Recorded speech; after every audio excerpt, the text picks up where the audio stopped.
Hello everyone, Saili here from the Classcipe operation. Welcome to the Classcipe PD Collective event. Classcipe is a New Zealand-based company aiming to create a global community for educators and learners to share their knowledge and experience with each other. With us, you can create your unit plan and tasks more easily and customize your template with accurate content recommendations. Our platform function includes interactive slides, customized templates, online, offline, and hybrid learning functions, managing classroom, co-teach, instant feedback, and many more. You can create your own PD content, conduct PPS sessions, become a workshop facilitator, and you can use the free resources in our library. Do follow us on our social media to receive more information and updates. Moving on to the issuance of certificates, we have two types of certificates for this event. First is the certificate of attendance. The certificate of attendance will be issued to them who are attending the live session uninterrupted till the end. Second, the certificate of participation. This workshop will end with a post-session activity given by the workshop facilitator. Once you complete the activity and upload your evidence, you will be eligible for the same. We will be sending you the platform navigation and task submission details via email after the event. The feedback form will be sent to the chat box. You need to fill up and submit in order to get the certificate. Please note that we take 14 working days to issue certificates.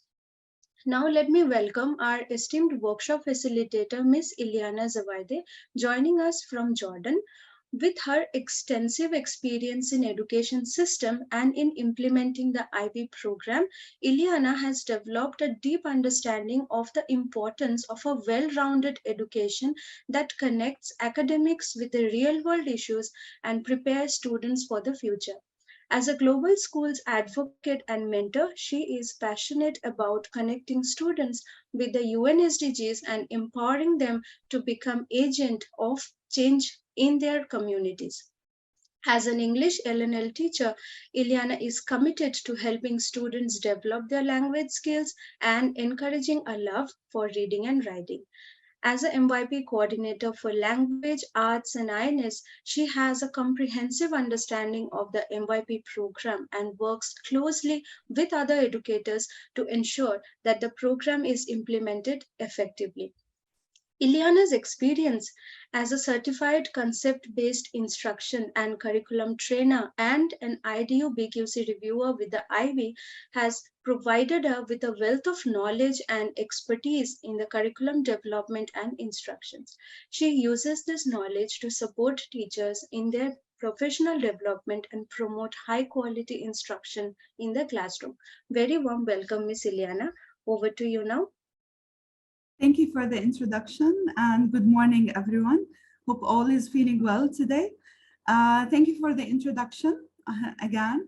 And if you can simply tell us where are you joining us from, and if you can tell us which grades do you teach and the discipline, that would be great in order for us to know who's our audience and who are we going to be working with today. Feel free to please text us in the chat. Tell us what do you teach, the grades that you're teaching, so we can have an idea. And during that time, I'll be sharing the presentation as well, so you can have access to it. I think we have people joining from India. We have familiar names for people joining from Jordan as well. Thank you very much for that. We have MYP and PYP teachers from Oman as well, teaching science, Spanish, MYP, and DP. Definitely, it's a challenge to teach multiple programs at the same time, so definitely I feel with you. Sciences, high school as well. Geography, and we have from India. Hello, Ms. Rania. We have a few colleagues of mine actually joining the session. Thank you for attending as well. We have PHE teachers as well, and we have people joining us from Cairo. Thank you very much for taking the time to share our session with us and join us in our session today.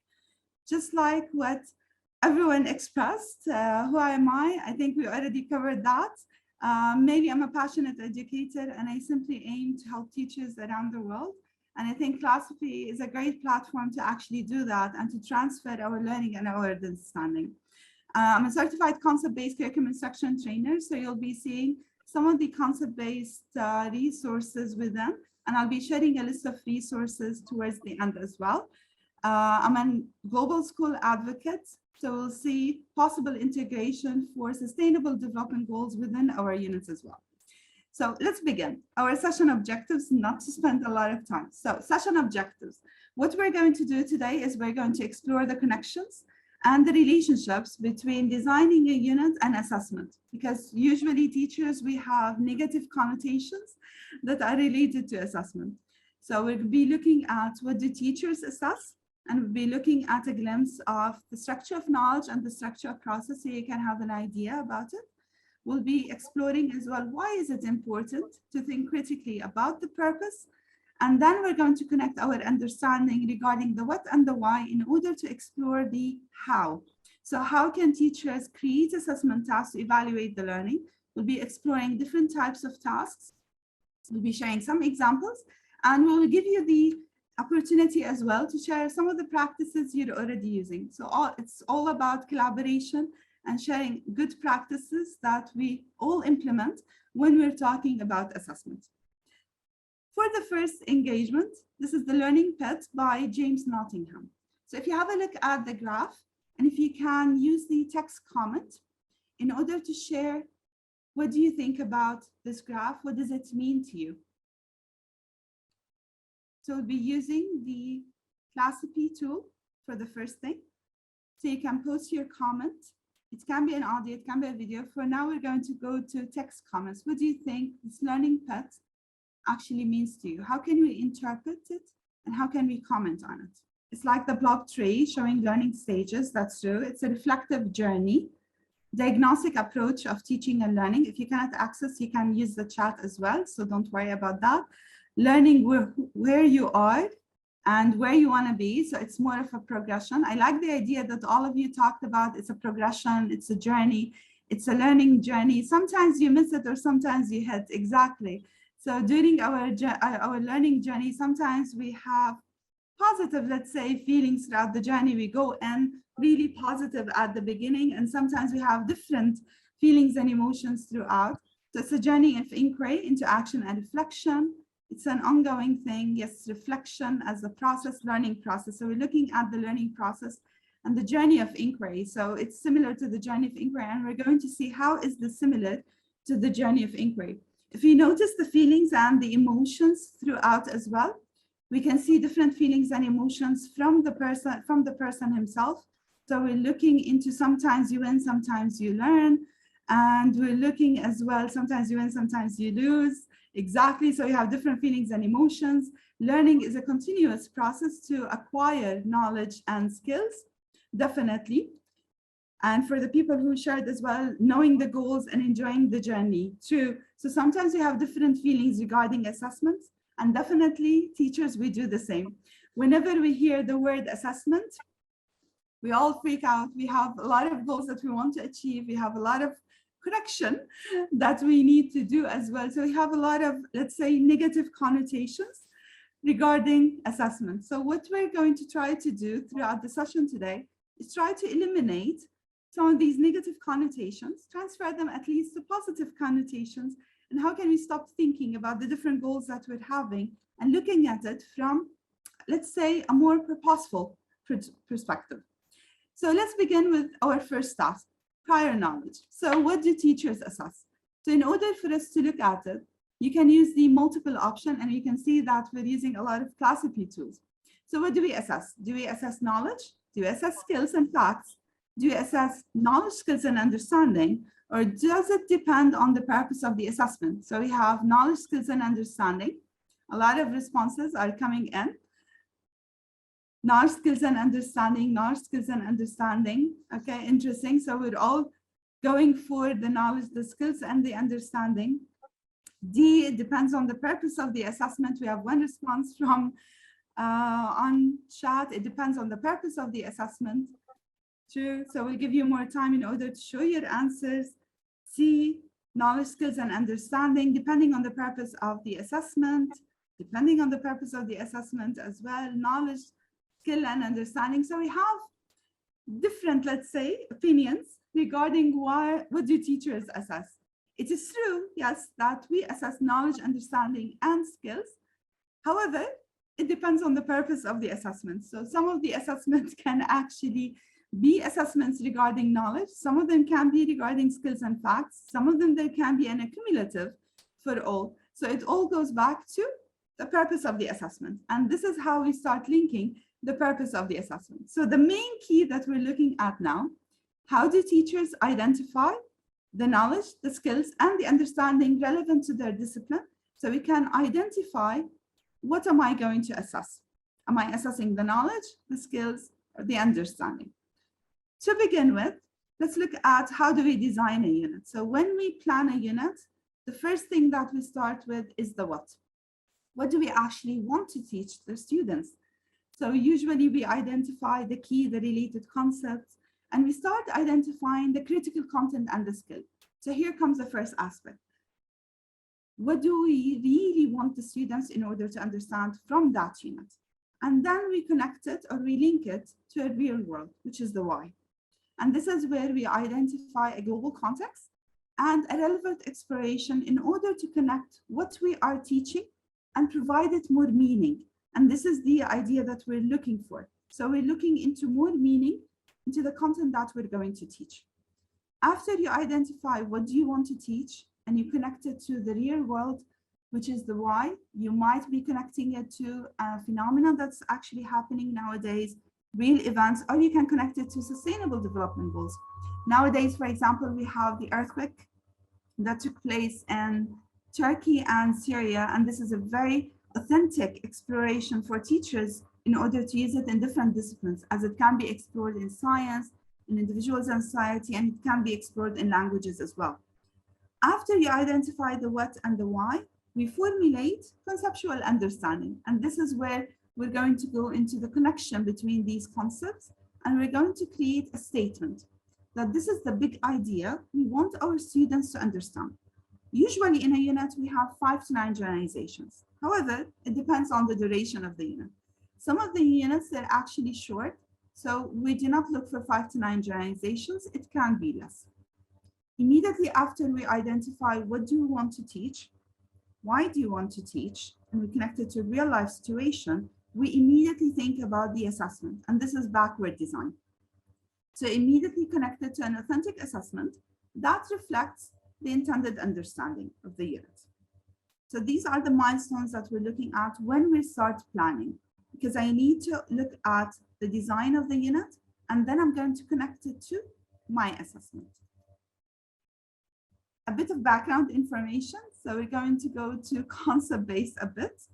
We're going to explore 2 structures, structure of knowledge, and we have the structure of process. Both models, they actually have, or they represent, let's say, the complete structure when we're talking about concept-based instruction. So we have the structure of knowledge that was created by Dr. Lynn Erickson in 1995, where we're looking at disciplines who are usually judged for the huge content that they have. We're looking at science, we're looking at individuals and society. So we're looking at a topic that you're going to explore, and you list the facts that are associated with that topic. And then as teachers, we start thinking, which concepts will actually help us or help the students to look at that content and actually explore it from that lens. After we identify the concepts, this is where the generalizations come in. The concepts, they do not stand alone. We have a relationship between these 2 concepts, and sometimes 3 concepts. So we connect these concepts and we formulate a generalization, a statement that shows us the connection between these 2 concepts. And this is where we talked about that we usually have 5 to 9 generalizations. A principle is usually a special kind of generalization. If we can mute, please. Thank you. It's a special kind of generalization that we usually have it in science-based disciplines, where we're talking about Newton law, for example. However, not all disciplines, they're actually that content-based, or they're not knowledge-based. In languages, for example, in design, in art, we're looking more into the structure of process, and we're looking on the strategies, the skills, the process, the whole process of development in order to reach it. So we're looking at the structure of process that was created by Dr. Lanning. And this is how we have the complete model for concept-based. So we actually start generalizing or creating generalizations based on skills, strategies, and processes. Strategies of writing, reading, for example, researching if we're looking into individuals and society, science in creating lab investigations.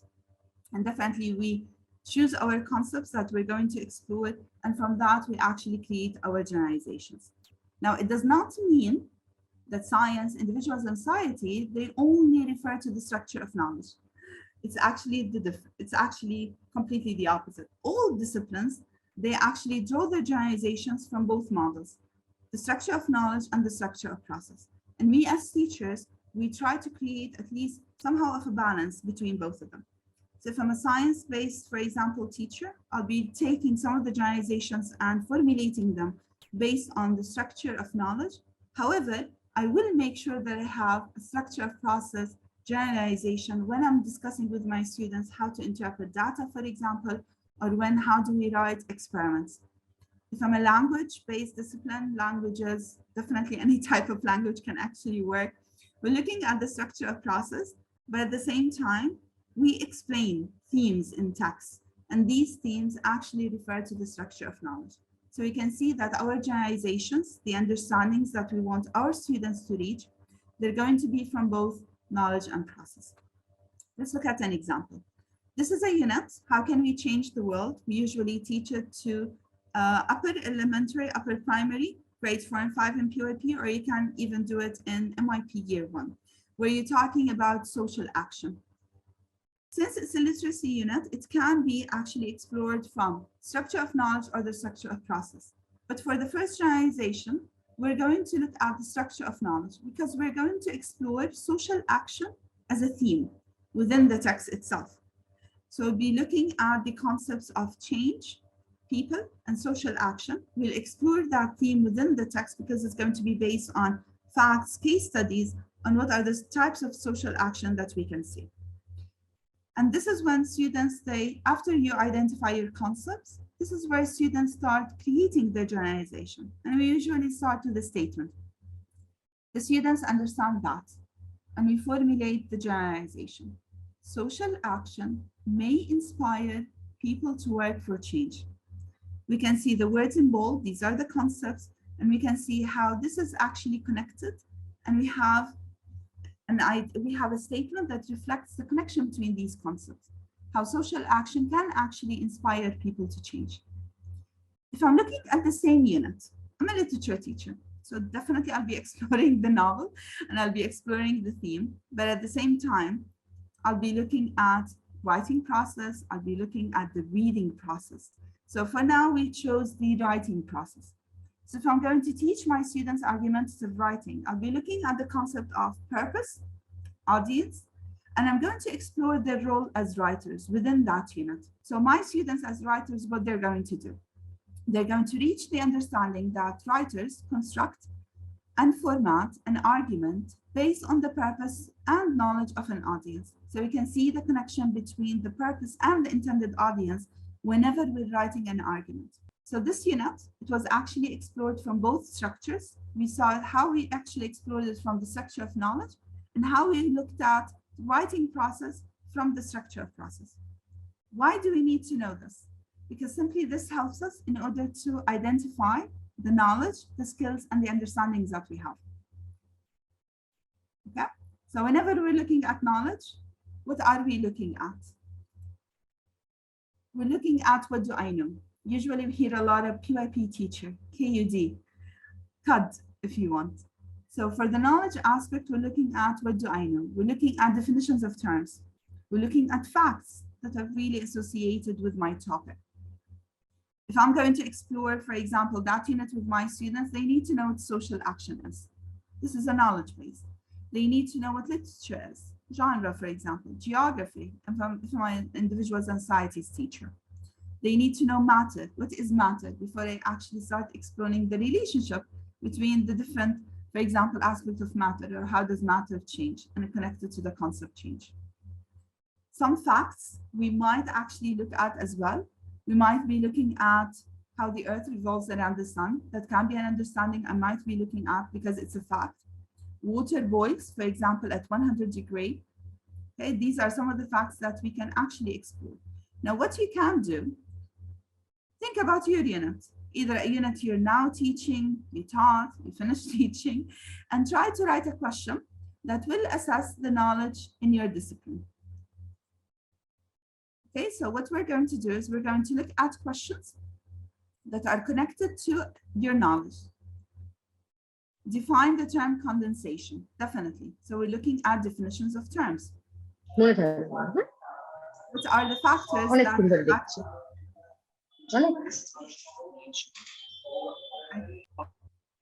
Thank you. What are the factors that affect transpirations in plants? Good.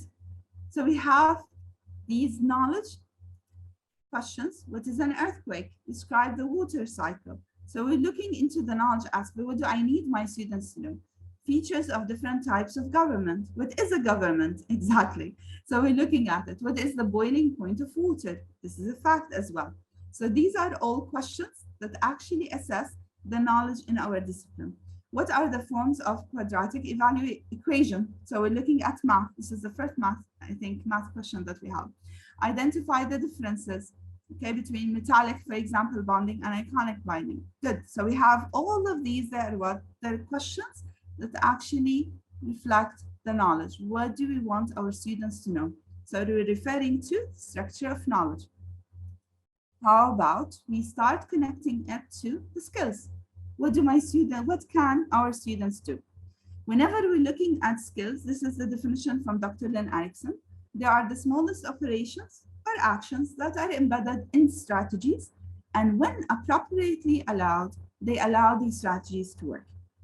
For example, identify important information from a text, identify the main idea, identifying patterns in math and science, predicting an ending for a short story that we're reading, skimming, scanning in order to identify information or to look for a synonym of a word, counting items in math.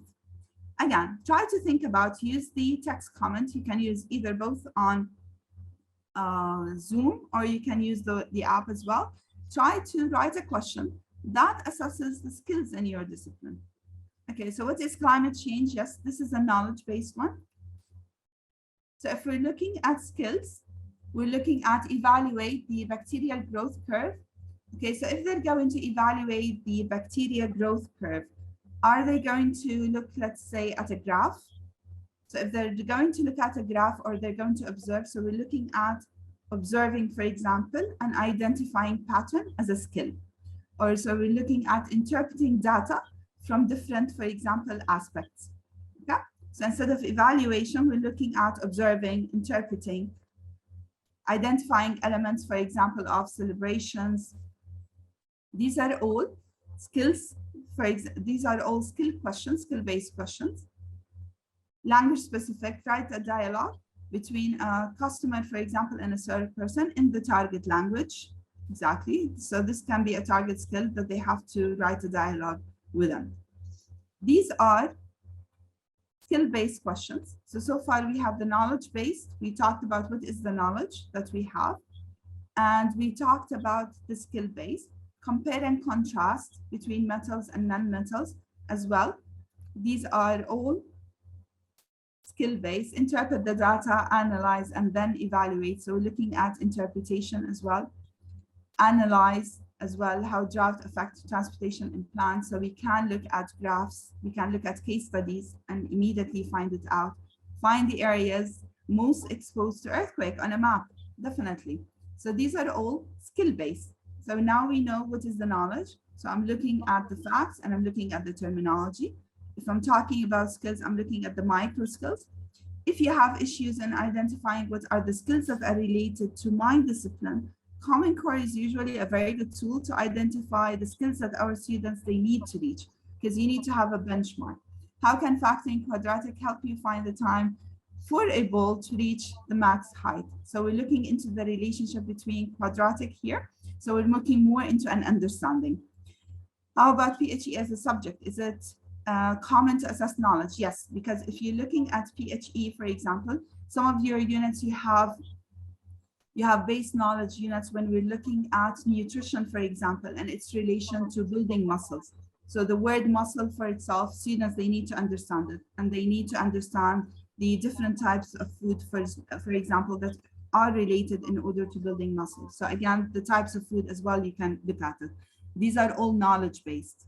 The names, for example, of the muscles, because students, they need to look at it. The name of the skills that their students, they need to do. Basketball games, facts, for example, regarding basketball, regarding football, because you can use that knowledge and understanding in developing a totally new game. Counting in terms of creating trends and proof trends, definitely, these are all skills that we can look at. Now we reach the understanding, and this is where we're looking at the big ideas that are representing relationship between the concepts. Always remember, we start with the STEM. Students understand that. So we might look at students understand that heat transfer energy. So we're looking at the relationship between heat and energy. Authors build plot twists to create suspense. So we're looking into the connection between plots and creating suspense and the effect on the reader. Conflicts may create turning points in history, and we're looking at the connection between conflicts and between turning points in history.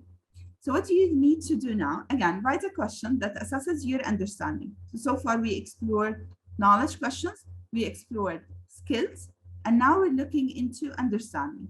Try to think of a unit or a unit that you're already doing. Or if you don't have that understanding, try to think what are the two concepts that you want to explore with your students, and how can we write a question that assesses that understanding. You can share your question as well, either using the Zoom chat or you can use the app as well. Just one thing, as it is a comment slide, so to access the slide, just click on the slide. You will have a color, one dot appears. Just click on that, so you will be able to fill the comment. Thank you. Okay, so we need to explore, for example, we need to explore to assess a clinical disorder for human body. So what are the concepts that are connected here? So if we're looking at a disorder of human body, how are we connecting it? What is the other concept that we're connecting it to? So far, it's still more of a knowledge-based one. So if you can think about it again. We have another example, explain the different forms of energy transfer. Definitely, this is a science-based one, and we're looking at the different forms of energy transfer. What was the turning point for the unification of Italy? So you're looking at, it's more of a knowledge-based. You might be looking at, go more specific. So you have the turning point for Italy, unification of Italy. You might look at what are the different factors, or how can, for example, unification of Italy be considered a turning point in history? So that can actually give you a more span and help students in order to reach that understanding. How can we raise awareness in our school community about the misuses of social media?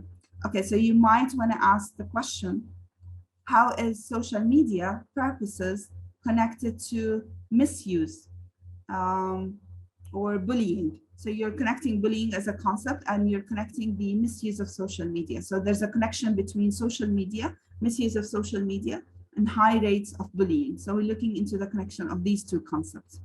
Yeah. How does language reflect culture and identity? And we're looking we're looking at the connection between culture and identity with language itself. Exploring what is a community while connecting it to concepts like function and form. So we can look at how does the form and the function of a community help in creating global citizens. So you're looking at global citizen as a concept, and you're looking at form and function as a concept as well. How do earthquakes affect the shape of place? So we're looking at earthquakes, and we're looking at the shape of place, and we're looking at the change that's actually there. So if you want, instead of affect, you can say change. How do earthquakes change the shape of the place? To what extent does conflict overpower, change, or shape history? And we're looking at history as a concept, and we're looking at power and change. Why does sound need medium to travel? So we're looking at the connection between sound and medium. Okay, so how can different mediums actually help transform or transfer sound? How can logarithm help determine severity? Sorry, that's the question, of an earthquake. This is very interesting. So we're looking at the connection between logarithm in math and the severity of the earthquake, and we're looking at the connection between them as well. We have more examples. How does climate change affect the abundance of local plant species in your country? So we're looking at, if you want to remove your country and we just connect the plant species with the climate change, and we're looking at the fact it can be a conceptual question that you're using. And if you're adding in your country, you're linking it to Jordan, for example, Iraq and Syria, it will be more of a factual question. So you can give them different scenarios, for example, different case studies that they had to read about Jordan, they had to read about Iraq, they had to read about Syria, and then they answer the conceptual question, how does climate change affect the abundance? And they can use these case studies as way in order to create an evidence for their further understanding. How does language affect the culture and identity? And I think we explored all these aspects. How do shadows detect time during the day? So we're looking at the connection between shadows, let's say height, with time duration, or the position of the sun to be exact. So we're looking at position as a concept, and we're looking at shadows height, and that will give you the span in order to make it an understanding and to reflect that connection. So far we looked at knowledge, understanding, and skill. Let's go back and connect it to the learning pit, the one that we started with. So what is the connection to the learning journey? Now that you've explored the relationship between designing a unit and identifying the knowledge, understanding, and skill, what is the connection to the learning journey? And where does assessment actually goes in? So what is the role of assessment? You can use the text answer feature in order to answer it. So how can we connect the learning path to assessment and to our learning journey? Height of position. Try to think about it. Again, you can use either the chat feature on Zoom, or you can add your text answer to the slide. The learning path. All of you talked about it, it's a journey. So where do the assessment go in? And how do we, after we already explored the knowledge, understanding, and the skill, actually goes out? So assessment help us inform further instruction, definitely true. So if I'm already familiar with the assessment and I know that this is a learning journey, I can actually inform further instruction that's going to take place throughout the unit. The assessment should meet the objectives of the unit, definitely. So I can see the connection between what am I teaching and assessments within the unit. I can align learning objectives as well. That's excellent. So we're already being more purposeful regarding our assessment. And we have learning is an important tool for motivation and development of awareness. This is a very important term that we're looking at, development of awareness. And we're going to look at it from the metacognitive skills that we're trying to develop within students. We connect learning outcomes and assessments. We assess learning with the expected results. Learning is an important tool for motivation. Learning journey gives opportunity to reflect on the learning process and identify areas of improvement that we're going to work on, definitely. So if we're collecting feedback, information, if the student have received the intended goal or the learning outcome, incorporate formative assessment. So we're looking at the different types of assessments that we're looking at throughout the unit. We're looking at collecting feedback throughout the different processes. A lot of you talked about the areas that needs improvement and the connection between the goals itself. So why is it important to think critically about the purpose? Why do we really need to think about the purpose? And this is why we linked it to why do we assess? Some of your answers, they actually match mine. So we're looking at specific goals, definitely, clearer expectations that we have. An assessment is a reflection of students' understanding of the concept, yes, of the concepts and the relationship between the concepts as well. It's aligned with the objectives. What do I want to teach? And this is where we start immediately. What do we want to, what is the learning that we want our students to learn throughout the unit in order to identify the what? This is why we started with the what. It is based on evidence of student learning, just like what we saw in the learning path. We're going to be collecting a whole lot of evidence from student learning. It's carefully planned, and this is what we showed in our roadmap on how do you plan a unit, because we looked at the relationship of how we design a unit and the assessment, how everything is carefully planned. Everything is there for a certain purpose. Nothing is done simply for luck, and nothing is done simply to waste time. We're using different types of assessment, and a lot of you talked about the different types of assessment as well. We're creating valid, reliable assessments. We're giving more accessibility to students from different learning portfolios in order to reach that. It helps understand the teaching and the learning. Definitely, it infuses the teaching and the learning within the unit itself. And it helps us to assess the knowledge, the understanding, and the skills. Assessment is students' portfolio that's evident in the learning to measure the effectiveness of the teacher, of the teaching for the teacher, definitely. And it will help us to actually help our students transfer their learning. And we have an application of higher order thinking skills, because we're not looking into recalling or memorization. So we're looking more into applying, evaluating, creating, learning that is connected with real world, definitely. And we're looking at higher engagement from students. And whenever we're looking at students' engagement, we're looking into giving students more agency, more ownership within the learning that's actually taking place. This is a very important quote that all educators, they should be aware of. This is taken from Designing Authentic Performance Tasks and Projects by McTay. In a world where information on virtually any topic is instantly accessible on a smartphone or a similar device, our relationship to knowledge is changing. And I think this is the realization that we want teachers to understand, that the way we look at knowledge is actually changing. Accordingly, there are two claims. A primary goal of modern education should be to prepare students to transfer, and the achievement of this goal requires systematic use of performance tasks and projects for learning and assessment. And this is why we're attending the workshop today, to look at more in depth, how do we create assessments? Why do we create assessments? So the aim of the assessment for us is simply to transfer students' understanding. If we're looking into simply reflecting the knowledge or recalling the knowledge, it doesn't work, because students can immediately open their laptop, search, give you the answer, and definitely all of them, they're going to get the A's, or they're going to get the highest achievement level. So how do we actually connect that understanding and connect the notion that knowledge is actually changing to our practices that we're doing within the classroom? How can teachers create assessment tasks in order to evaluate the learning? And this is where we're going to go into each type of assessment, and we're going to look at each example. So we have assessment for learning, for example. These are the formative assessments and the diagnostic assessments that we have throughout the unit. Usually teachers, whenever they think about diagnostic assessment, they think about the beginning of the unit.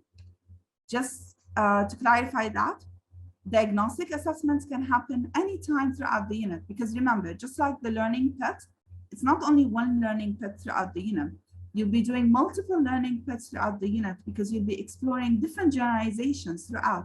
So every time a student is actually required to connect between these two concepts, we need to double check their prior knowledge. What do they actually know regarding that topic? What do they know regarding that skill? Yeah. So they're ongoing, they're actionable, simply just like what was said in the comments, that they're going to reflect back on the teaching that we're doing throughout the unit. And this is where we think about two main questions. What is the purpose of the assessment? And am I assessing knowledge, skills, or understanding? Because sometimes in diagnostic assessments, we can assess knowledge. I just need to know if the students understand, for example, the definition of these terms. Or I just need to understand, or I just need to know, do my students know how to interpret? So we're looking at skills that students are going to use. How can we do that? So always when you think about assessments for learning, think about your purpose. What are you assessing? And this is where we said at the beginning, what do teachers assess? And we said it depends on the type of the assessment. You can look at graphic organizers, prior models, mind map, charts. You can give one or two inquiry questions that you want the students to answer that may reflect the understanding depending on the type of inquiry question you shared. Sometimes we might give factual inquiry questions that will assess the knowledge. Sometimes they're going to be conceptual, and this is where we assess the understanding that the students are having. We might give them case study questions that they need to compare, contrast, identify connections in between. We might give them a narrative text with questions on. So we might be assessing the knowledge, the skills in identifying or interpreting or in analyzing, and we might actually ask them about the understanding. So it depends on the type of questions we're asking. We might ask them to write a narrative. So we're looking at the skills of writing a narrative, but at the end, I might ask them to evaluate their own choices as authors. So I'll be looking at their understanding, and I'll be looking at, do they actually understand the connection between the literary techniques that they've used and the effect on the reader? Lab investigations as well. They can be diagnostic, they can be formative assessment. Let's look at two examples. The first example is a bold strategy. I use it because I know now a lot of teachers, they actually know that strategy, so it could be a good one for you to see. This can be used throughout the unit. So it can be a diagnostic and it can be a formative assessment. What do? Is you begin by brainstorming a list of concepts that are related to a certain theme or a certain topic. And you can choose the shape, you can use and the size of the concept, depending on how students actually perceive that concept or how do they perceive that notion. And then you ask them to organize the ideas. What do they actually know about the topic? And they can start listing it according to the concept that they have. And this can be your first diagnostic. But then throughout the unit, you're going to explore these concepts more in depth. So they can start adding different links and linking between these concepts because they thought that there's a connection between, for example, change and matter, or there is a connection between change, for example, and the form of a substance. So they start creating these links by using the arrows, and then they start explaining. So there has to be an explanation in order for them to communicate their understanding or communicate what do they actually think, their own thoughts. So they use the line feature in order to connect between the concepts that have something in common, and then they add the text that explains their answer. Sometimes they might actually transfer their thinking by thinking of a new context. So you might actually provoke them, connected to something that is new. And they make these ideas noticeable by using different shapes, different colors every time they're adding. So again, some of the strategies can be used as diagnostic, they can be used as a formative. Formative tasks, they do not always have to be written essays that teachers need to correct. It can be a simple graphic organizers where students actually communicate their understanding using connections. And definitely students will enjoy it. They can use colors in order to identify the different learning or the different understanding they have throughout the unit. Another example, Friar model. A lot of MYP teachers use it. MYP teachers, we use it, usually languages, visual societies, and science, where you write down the concept in the middle and you ask students to write the definition of the concept using their own words. They give their attributes, and this is definitely based on the exploration that you're done with your students, the different case studies, the different readings that they've done. And you ask students to provide you with examples and non-examples. And this is where students, they start explaining their method of thinking. So we've seen students throughout the Friar model, through the bold strategy, they're communicating their actual thinking. So they're thinking about their thinking. So we're looking at the metacognitive skills. And students that are actually, now they're having their voice because they're sharing their understanding. They are the one who are communicating their learning throughout. Math teachers, sometimes they usually have a difficulty in using Friar model. That's why we added an example that you can actually use Friar model also in math. So students can write down their definition. They can have the attributes by drawing, divide the axis, and they can give examples and then examples, and they can actually explain. Sometimes we have students who have difficulty recognizing things, they have issues in memory. So we need to make the learning more accessible to them throughout. Friar model is one that they can actually use. So they can use note cards, and they put all the Friar models regarding the concepts and the terms so they can remember them. Teachers can actually post them inside the classroom, have it visually visible for students in order to help them out throughout the unit. So these are two strategies that you can use. How about you share your own favorite assessment for learning tool as well, something that you've used throughout. For me, I talked about the bold strategy, and I talked about the Friar model. What other strategies do you actually have or have you used? You can use the chat, or if you want, we can take two people. You can open the mic and you can share your tool with us. If you're feeling more of a risk taker, you can raise your hand, and definitely we can help you out in sharing and voicing out the technique that you're using or the strategy you're using. GRASP model. Okay, so we use the GRASP model for it. Padlet. Padlet is a good tool that we're using in order to have their learning visible. Jamboard, assess students understanding different type of government. The Peel model, definitely Venn diagram to compare and contrast. We're looking at quizzes where they're asking questions and immediately answering. Mind mapping. Mind mapping is an excellent tool because it shows you, it gives the teacher more clarity on the way student is thinking, and you can immediately identify areas where there are misconceptions, because this is what we're looking for.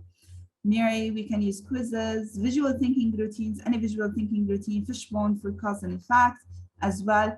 PMI, that's a very interesting one as well. Fishbowl strategy, designing an experiment. So what strategy are you using for designing an experiment? Are you giving them a template, a graphic organizer, WH questions where they're actually listing? Peer Deck is a platform that you can actually use as well. So you have the interaction. So it might be visual images that you're actually using on Peer Deck. Pop quiz, so you might give them a question that actually requires answers. Fryer models, the 5 Ws, the one strategy.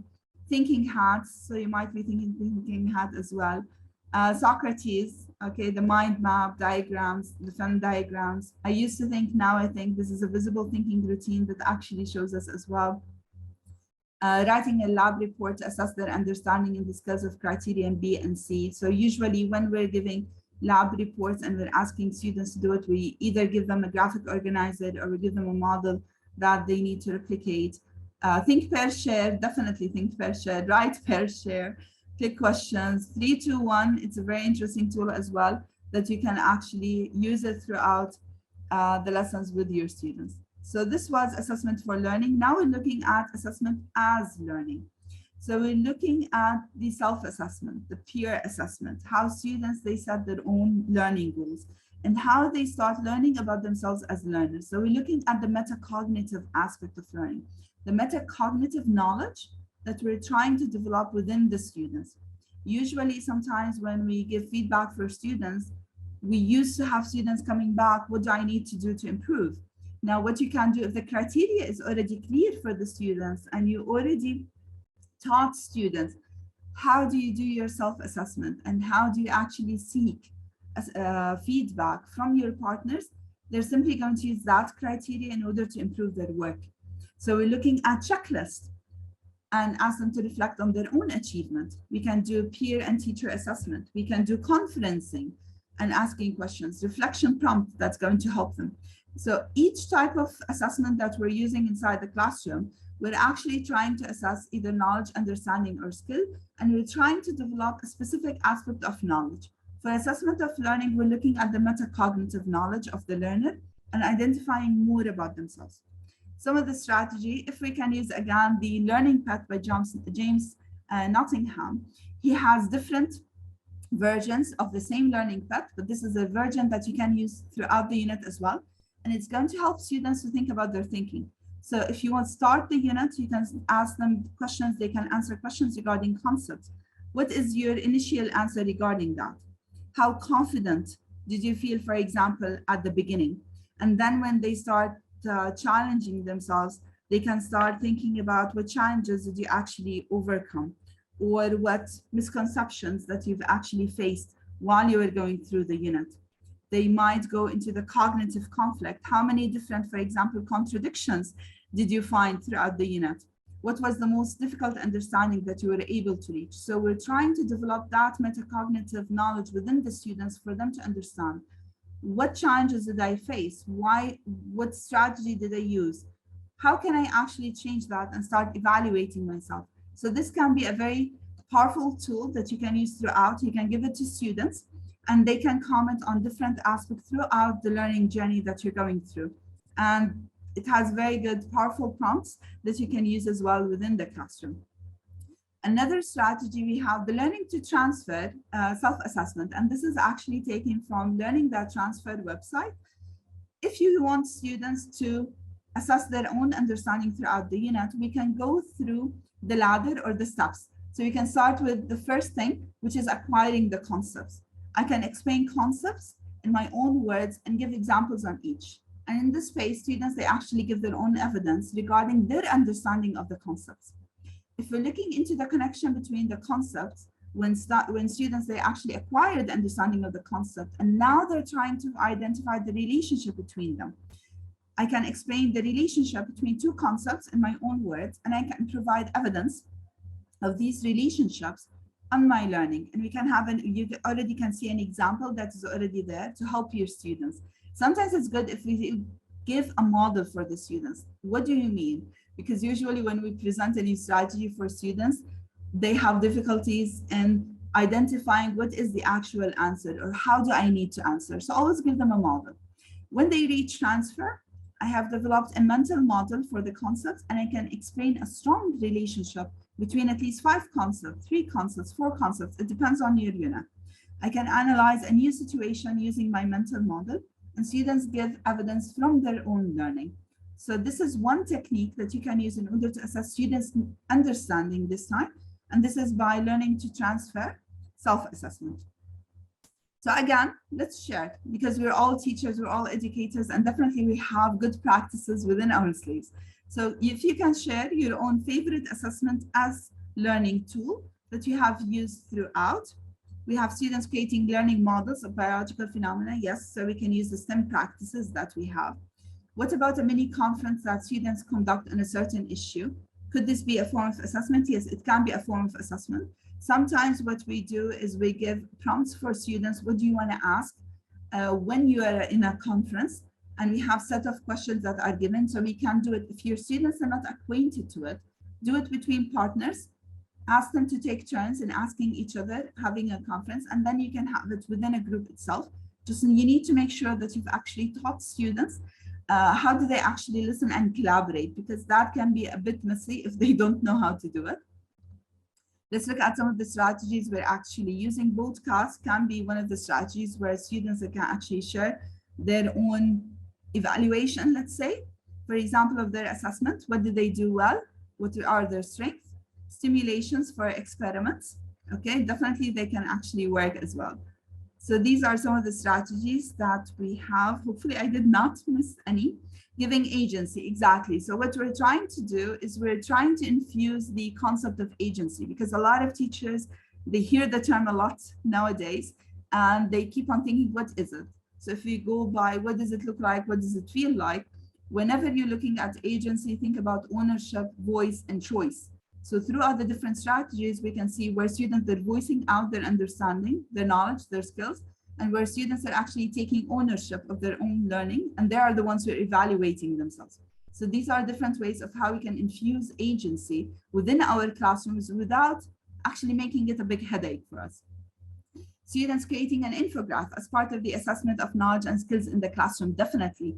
The infographics are usually a very good tool to do with students, and they can actually assess their own understanding. If you're asking them to create an infographic that represents the relationship between two concepts, and then you ask them to stand up, how about you stand up and you explain that relationship for us, and how did you convey it within the infographic? Team teaching, pair teaching, definitely. So we're looking into students teaching each other. Flipped classroom. Pay attention to flipped classroom, because sometimes it might be looking at knowledge base. We're looking at the knowledge aspect or the skill aspect, unless you come to the classroom and you actually give them a question that will address their learning, and it's going to be more of an understanding. Debate sessions, definitely debate sessions, they're a very good way, because you're going to be using the debatable questions or the conceptual questions of the unit. OPVL model, where we're analyzing, for example, the resources that we're going to use, whether they're primary, secondary sources, are they credible, are they not? And then you can ask them to evaluate to what extent were they able to use the OPVL effectively. And this is where we go into the metacognitive things.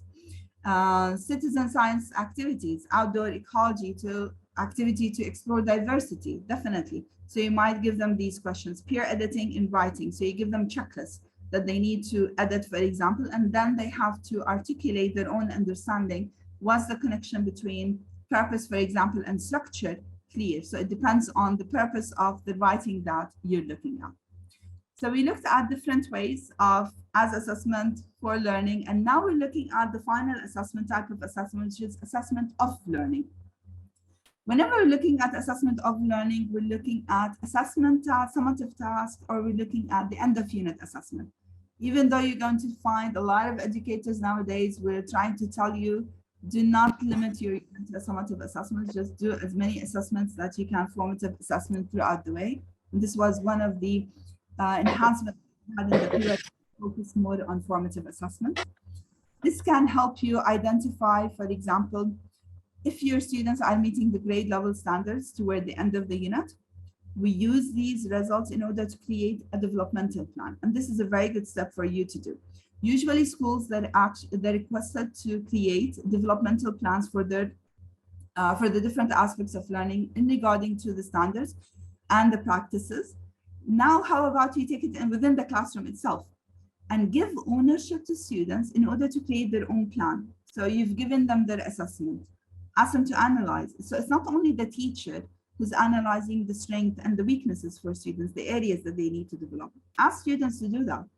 Give them the summative, ask them, how about we look at it? What are your strengths? What are your weaknesses? The areas you need to develop? How about you create your own plan of development? And I can support you with them. So we have the ownership as well coming in, and we have the voice there, the choice. They are the ones who are choosing what are the points that I really need to work on because this is crucial for my development. Usually this is aligned with the program standards and practices, with the disciplines assessment objectives. And for that, we usually promote at least, or we ask teachers, how about we formulate it as a performance of understanding? Because this is the main idea behind the unit. What do we want to teach? Why do we want the students to teach it? And two scenarios that actually work really well in helping the teachers doing that. We have the grasp model and we have the raft model. And they assess skills, knowledge, and understanding. If you're not familiar with that, looking at what is the goal in this scenario, what is the role, who is the audience, what is your situation, what is the performance or the challenge the students are going to do, and what are the standards. If you're looking at draft, we're still looking at the role, the audience, and the format. So by simply using grasp and draft, we can see that there's a connection between my role in the community and the situation that I'm doing. A connection between the role, the goal, and the audience. So we can immediately see the understanding and how does the understanding actually goes in. We'll show you two examples. Both of them, they were created with my teachers within the field, and definitely I took their permission in order to share these tasks. The first one is English language, mathematics, and UI, grade 5. This is a PYP level, and it's written from a grasp assessment format. Usually I use grasp, I don't use draft. This is simply my preference, but you have to follow my preference for that. So I have my goal. You can have a look at it and you can write your comment as text, and I'll go through it and I'll tell you the different aspects that I focused on. So for the goal, we asked our students, they had a unit. It was more regarding finance and literacy, and we were able to find a connection between them, yes. But the issue that we faced when we were conducting that unit, we couldn't find resources that are suitable to grade 5 learners. We had that difficulty. So we said, how about we switch the assessment and we think about an authentic one. Since we have that issue, how about you ask students for them to create their own teaching material, how they can teach others about financial literacy. And this is something that all students, they need to do. They need to know how to budget because this is an important skill that we have nowadays. So we asked them to create a teaching material that is appropriate to the age and the grade level development for grade 5 students. And we assessed them based on knowledge, understanding, and skills. Because we looked at the knowledge of the concepts and they used the terminology that is related to finance. We looked at the skills because they had to choose sets of questions, formulate questions. They had to research answers, make sure their answers are accurate, and they had to double check from different resources using primary, secondary sources. And they had to edit their answers. They had to go through the peer editing. And then they had to use their skill of writing and writing scripts in order to at least have the scenario within that video. At the end, in order to make sure that our students, they go back and reflect, and we're emphasizing and we're enhancing the metacognitive knowledge that our students have, we ask them to record an oral reflection. or a short paragraph. So we gave them choices. So again, we see the agency. How is it infused throughout the whole unit? You can either write a short paragraph or you can do an oral reflection. And we gave them guiding questions for them to go back and evaluate the teaching material they actually created. Does it really evaluate the knowledge and the information that you discussed, for example? Do you think this is applicable for students? What do you think about the organization of the ideas? Does it help to build a deeper understanding regarding the unit? So we can see how students, they are the ones who created the task. It's assessing the knowledge that they have regarding the unit. It assesses the language skills. And at the same time, it assesses the understanding, the connection between these concepts. And we took it from a metacognitive perspective towards the end, the metacognitive knowledge, and how we ask them to evaluate their own learning. Sometimes the service part is my favorite part, although it might not be part of the assessment, this is true, but we can start sharing how this knowledge and skills can actually be used. If we look at this assessment, we can immediately tell that it can actually lead to services and action, because if we take those videos, we can publish them on the school's page. We can use, for example, definitely we look at the safety of our students. If the school has a YouTube page, they can share the resources, and other schools, they're going to use it. So we're looking at how students are taking participation, raising awareness regarding financial, for example, literacy. If you want to share comments regarding that task, what do you think? What do you think about it? Is it accessible to PYP grade 5 students? Do you actually assess the knowledge, understanding the skills? Is it clear? Is it clear how we're asking students to evaluate themselves or not? So if you want to add your comments about that task, you can add it. If you think this task does not work, definitely you're entitled of it. Thank you for that. Okay, since we don't have any comments, you can post it and I'll be looking at them in a bit. We're looking at another example. This is actually from, okay, so we have actually one comment or feedback. This assessment model gives students the opportunity to apply and relate the conceptual understanding to real life situation, targeting particular set of audience. Definitely, this is what we've been trying to do. This is another example. This is from an individual and societies unit, and this is for year 4, grade 9. We did it with collaboration with the INDS teacher, and thankfully she gave us permission in order to share. And I think she's attending with us today, so thank you for that. Our students in grade 9, they looked at different theories, and one of these theories was Maslow's hierarchy of needs. So we said we're not going to ask students, what is the first level, the second level, how can we connect it? Let's go into a performance of understanding. And this actually infused services action for the unit. So we asked them to reflect their own understanding of Maslow's needs in designing a school space that will demonstrate the students' identity and culture. So what they had to design a school. If you don't want it to be a school, you can design a classroom. If you want a study space, and you can do it for different, for example, programs within the school. You can go to primary level, KG, for example, high school. For us, we use high school. And what do the students need to do? It's not a matter of only designing. They had to have the design, and then they had to have an essay where they actually explain their choices of the design. How does this aspect of the design actually serve any of the levels of Maslow's taxonomy? So we can see the connection between the needs and between the aspects that we have in the design in order for them to reach an understanding and to reflect their own identity and culture. We gave students a lot of graphic organizers. This was one of the tools that we actually helped them in order to reach the understanding of the unit. And it was assessed on criterion A and D. A lot of teachers, when we're looking at individuals and society, they're looking at criterion A and D as simply a set of questions that students need to answer. We just use this example to tell you that you can also use it as a performance of understanding.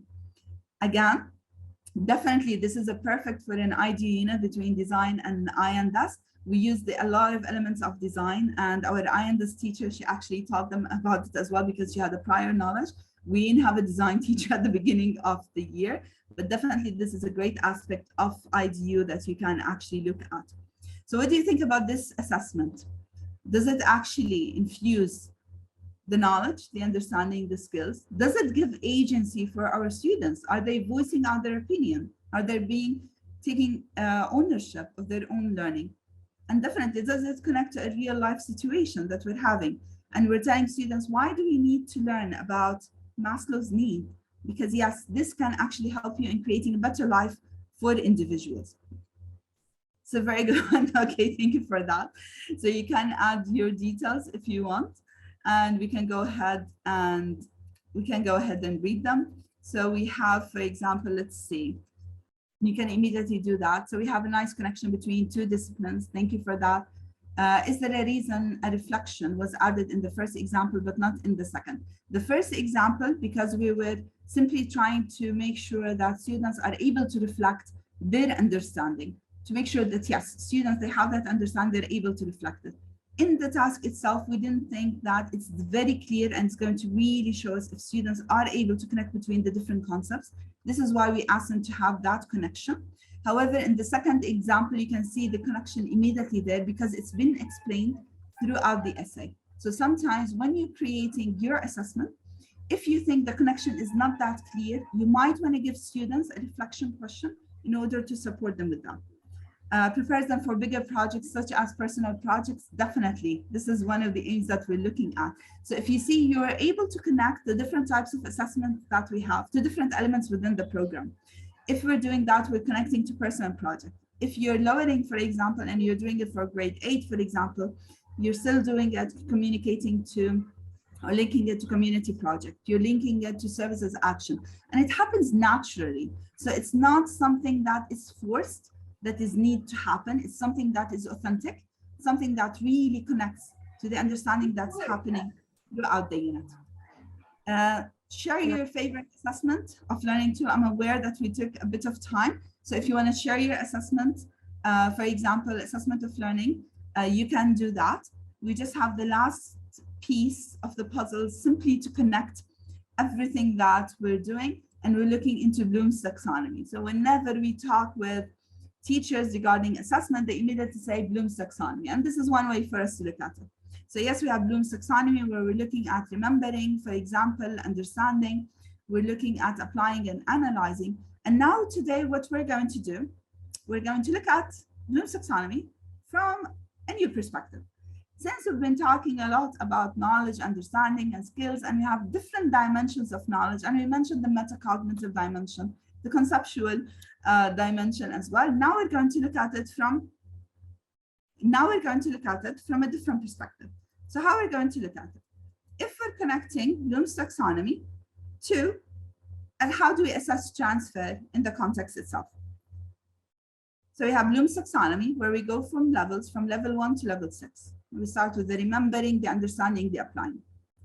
And when we're talking about knowledge dimensions, we have 3 knowledge dimensions that we're looking at. We're looking at the factual knowledge. So I'm still assessing the facts and the knowledge, let's say the definitions that I ask my students about.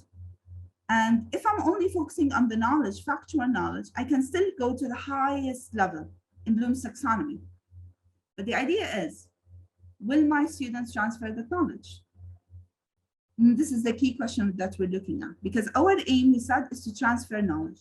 So how can I ensure within my assessment that, yes, I'm actually leading students to transfer that knowledge? So I'll be looking at conceptual knowledge, the connection between these concepts that students are going to transfer in a new situation, how they reshape the understanding of the conceptual relationship based on the new findings, how they use the understanding of these concepts in order to generate hypotheses. They make predictions of a new scenario, how they can create solutions to novel real-world problems. And we're looking at procedural knowledge, because we know sometimes teachers, they have certain process they have to go through, the experiments, for example. So they evaluate the extent to which a known procedure can be actually applied, or the flexibility in applying and adapting known procedure to meet the complex demand of a new world scenario. We're looking as well at the metacognitive knowledge, how students, they evaluate their own application of the conceptual and the procedural knowledge through self-monitoring, these self-correcting practices that we talked about, how students evaluate their own self. So whenever we're looking at the factual knowledge, even though you're reaching the highest level in Bloom's taxonomy, still does not transfer. So if I want to make sure that I'm transferring my students' understanding, I need to think about conceptual knowledge, procedural knowledge, and the metacognitive knowledge. Let's look at an example from science. And this is an sample of an assessment for drugs and alcohol unit. So for the factual knowledge, we ask students, for example, questions that target remembering and understanding. Describe the alcohol impact on the body.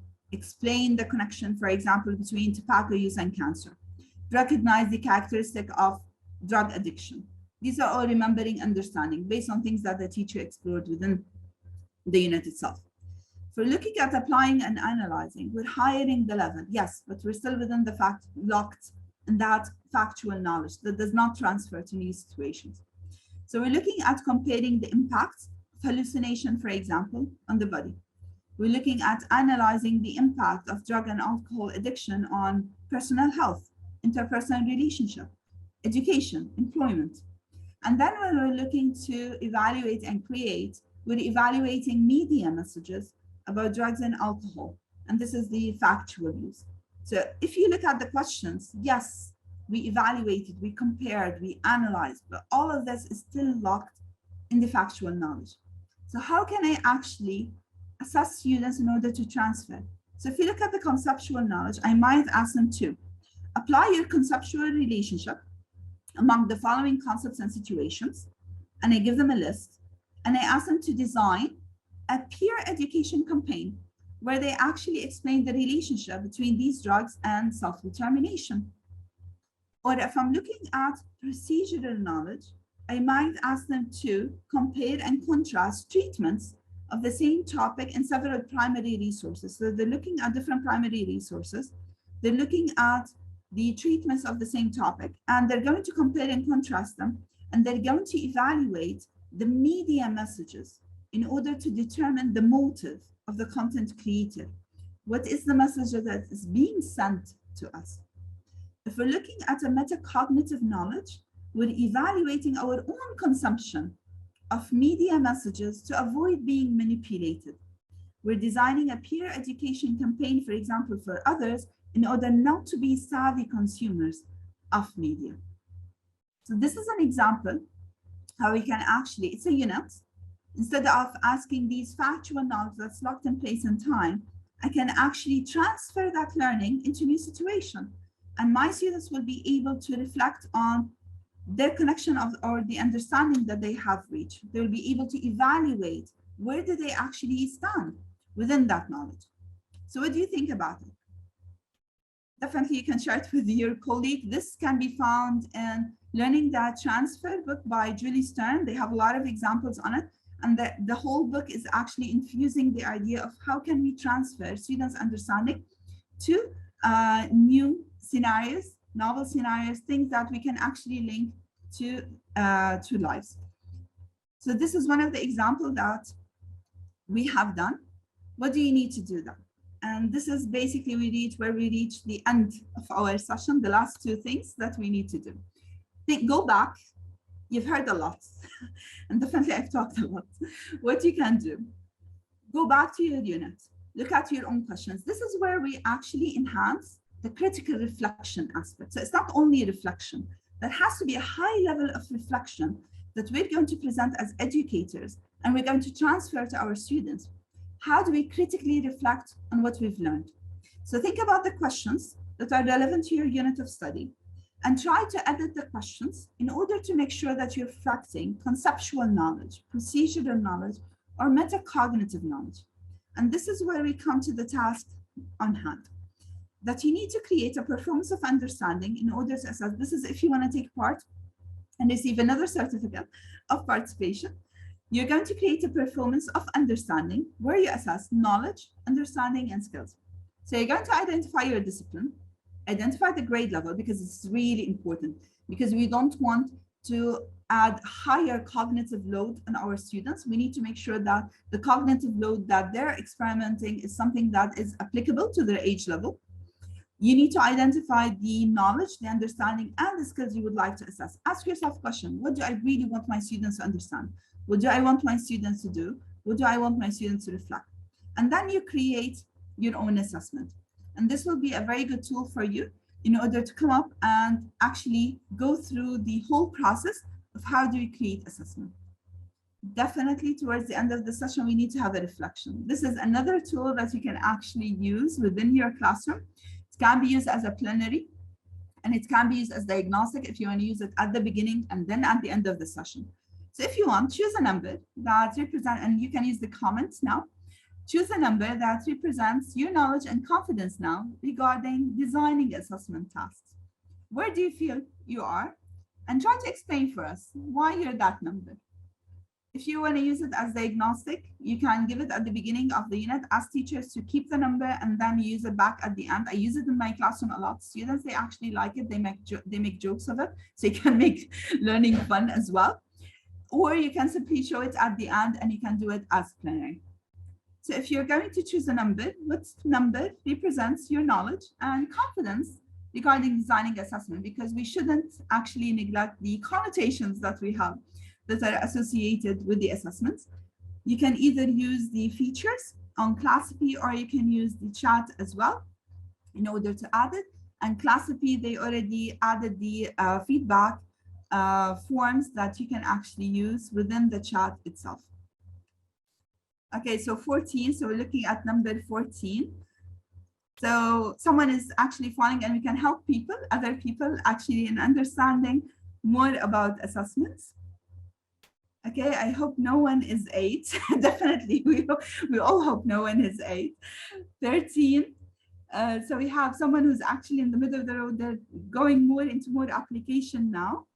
15, someone who's actually got it and received that. So you feel more of a 13, a lot more knowledgeable and confident about today's workshop. Thank you for that. 15 as well.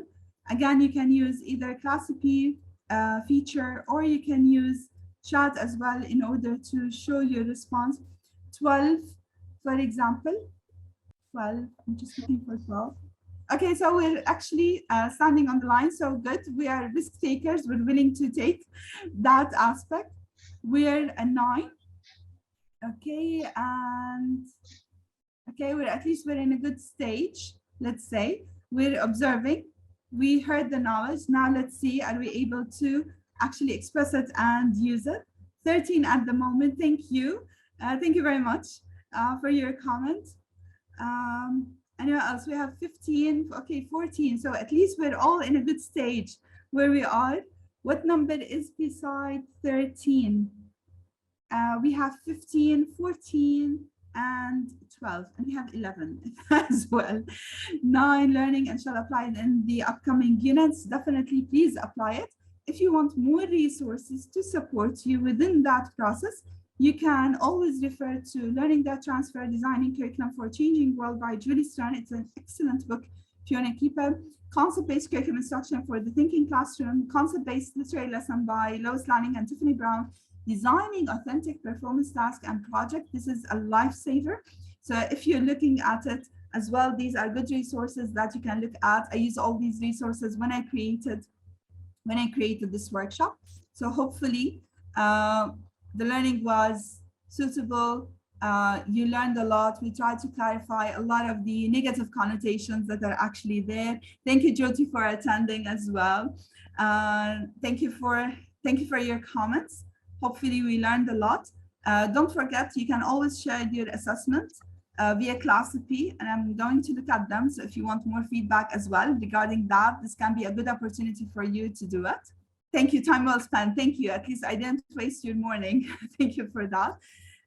Hopefully this will be a good understanding, definitely a good collaboration for us. You can find all the slides on Classcipe and definitely the recording as well. You can find it on Classcipe as well. Thank you for attending and thank you for your participation throughout. You can find the task as well. It's going to be posted on Classcipe if you want to share your assessments with us, and let's see how we're actually going to transform our relationship with knowledge this year and within the units that we're doing.